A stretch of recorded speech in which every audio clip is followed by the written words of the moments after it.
ప్రజాస్వామ్యాన్ని కాపాడుకోవాలి అంటే ప్రతి ఒక్కరూ స్వచ్ఛందంగా బయటికి వచ్చి ఓటు వేయాలన్నారు professor Kodandaram. Tarnaka welfare association committee హాల్లో తన ఓటు హక్కును వినియోగించుకున్నారు కోదండరాం దంపతులు.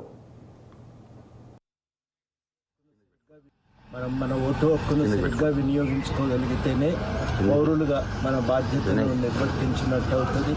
మనం ఓటు హక్కును సరిగ్గా వినియోగించుకుంటేనే బాధ్యతాయుతమైన ప్రభుత్వాలు ఏర్పడతాయి, ప్రజాస్వామ్యం బలపడతాయి.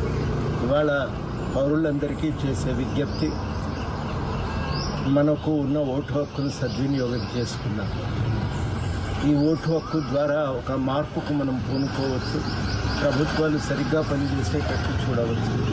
అన్నిటికంటే ముఖ్యంగా ఊళ్ళల్లో చెప్తారు, ఓటే లేకపోతే నేను లేనట్టే అని.